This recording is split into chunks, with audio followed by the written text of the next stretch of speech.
Without further ado, after the vignette, let's dive into today's message.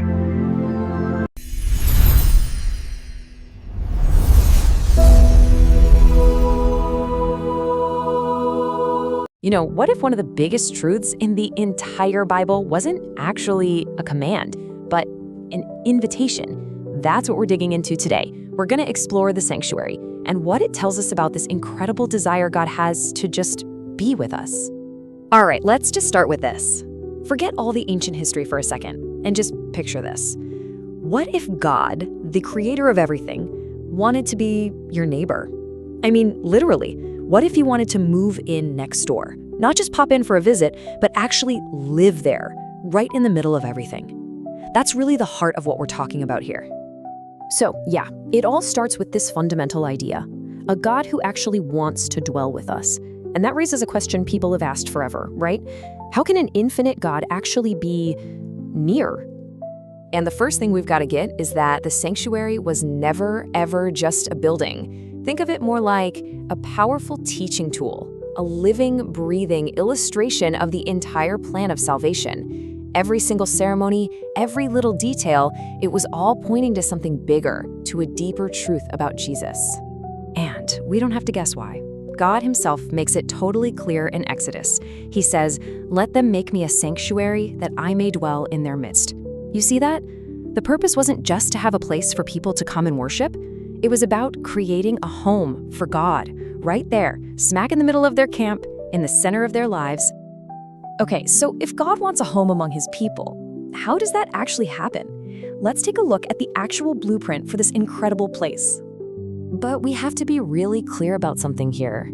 The goal was never to try and contain God. I mean, come on, you can't put an infinite God in a box. The heavens can't even do that. No, the sanctuary was meant to be a focal point, a specific place where he would manifest his presence, where he would show up in a special way, constantly reminding the people, "I'm here, I'm with you." And this is where it gets really beautiful. God didn't just snap his fingers and make a building appear. He invited his people to build it with him. Everything you see here, the gold, the fabrics, the wood, it all came from their voluntary, heartfelt offerings. It was a joint project, built on their own willingness and love. All right, so we've seen the physical building. Now let's go a layer deeper to what it all really means. Because this earthly blueprint, it was pointing to a much grander heavenly pattern. And I mean, this was absolutely not a human design. Every single measurement, every piece of fabric, every type of wood, it was all specified by God. The earthly tabernacle had to be built exactly according to the model he showed Moses on the mountain. It had to be a perfect copy. And why all that precision? Well, it was for a huge reason. The earthly sanctuary was basically a physical copy of something much bigger, a heavenly reality. It was the symbol pointing to the real truth.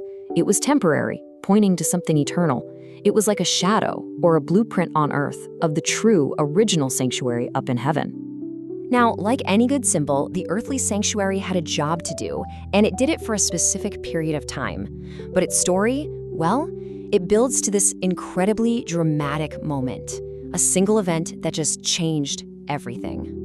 See, that whole system, all the rituals, all the ceremonies, it was all designed to teach, to point forward to something, or rather, someone.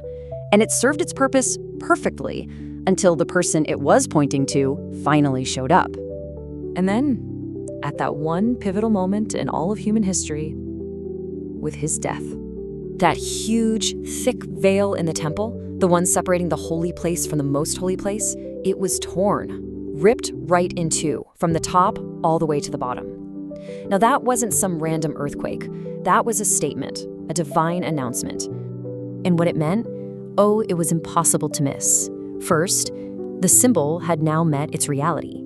The job of the copy was done because the original had finished his work. And second, and this is huge, the barrier was gone. The way into God's presence was now wide open, for everyone, forever. Okay, so that takes this huge historical story and brings it right down to us, doesn't it? To a really personal level. What does all of this mean for you and me right now? I mean, it's the next logical question, right? If the physical temple and its system are finished, then where is the sanctuary now? Where does God dwell? The answer is Jesus. He is the fulfillment of everything the tabernacle was pointing to. He's the real deal.